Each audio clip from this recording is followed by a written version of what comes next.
is at a crossroads. The decision by the British people to leave the European Union in last year's referendum means that there has to be a lot of hard thinking about our role in the world. There are some who want to use Brexit to turn Britain in on itself, rejecting the outside world, viewing everyone as a feared competitor. Others want to use Brexit to put rocket boosters under our current economic system's insecurities and inequalities, turning Britain into a deregulated corporate tax haven, low wages with limited rights, cut-price public services in a wholly destructive race to the bottom.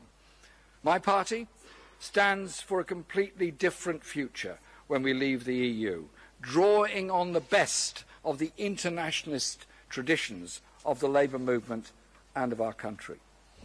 We want to see a close and cooperative relationship with our European neighbours outside the European Union, based on solidarity as well as mutual benefit and fair trade, along with a wider, proactive internationalism across the globe. We are very proud that Britain was an original signatory to the European Convention of Human Rights, and the 1998 Human Rights Act, passed in the British Parliament, enshrined the Convention and the role of the European Court and its case law into British law.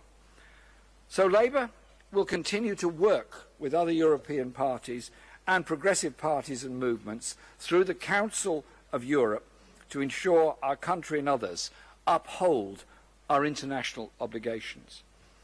Just as the work of the UN Human Rights Council helps to ensure countries like ours live up to commitments such as disability rights, where this year's report on Britain found us to be failing, I want to lead a government that works with the United Nations agencies on any findings they have about what's happening in our own country. International cooperation, solidarity, collective action are values that we are determined to project into our foreign policy. Those values will inform everything the next Labour government does on the world stage, using diplomacy to expand a progressive, rules-based international system which provides justice and security for all.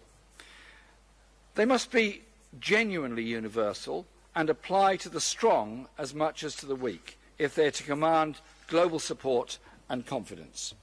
They cannot be used to discipline the weak while the strong do as they please, or they will be discredited as a tool of power, not of justice. That's why we must ensure that the powerful uphold and respect international rules and international law.